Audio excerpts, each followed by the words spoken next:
Hey guys, chicken curry తిని bore కొట్టుంటే డెఫినెట్గా ఈ రెసిపీ ట్రై చేయండి. వెల్లుల్లి కారం చికెన్. సో దీనికి కావాల్సింది 1 కిలోకి నేను క్వాంటిటీస్ చెప్తున్నాను. 2 స్పూన్స్ ఆఫ్ జీలకర్ర, 10 లవంగాలు, 5 యాలకులు, 3 వెల్లుల్లిపాయలు పొట్టు తీయకుండా, అలాగే 3 స్పూన్ల కారం, ఉప్పు తగినంత.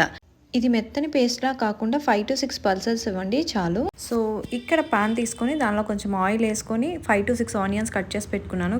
కేజీ చికెన్కి నా క్వాంటిటీ చెప్తున్నాను. సో అది కొంచెం ఆనియన్స్ కొంచెం ఫ్రై అయిన తర్వాత కరివేపాకు కూడా వేసుకొని కొంచెం ఫ్రై చేసుకోండి. దాని తర్వాత మనం కడిగి పెట్టుకున్న చికెన్ కూడా యాడ్ చేసుకోండి.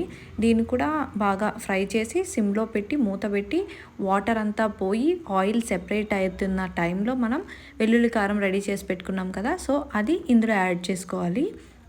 సో అది యాడ్ చేసుకున్నాక బాగా టాస్ చేసుకొని మళ్ళీ మూత పెట్టి ఒక 10 నిమిషాలు మగ్గనిచ్చామనుకోండి, మన కర్రీ రెడీ అయిపోద్ది.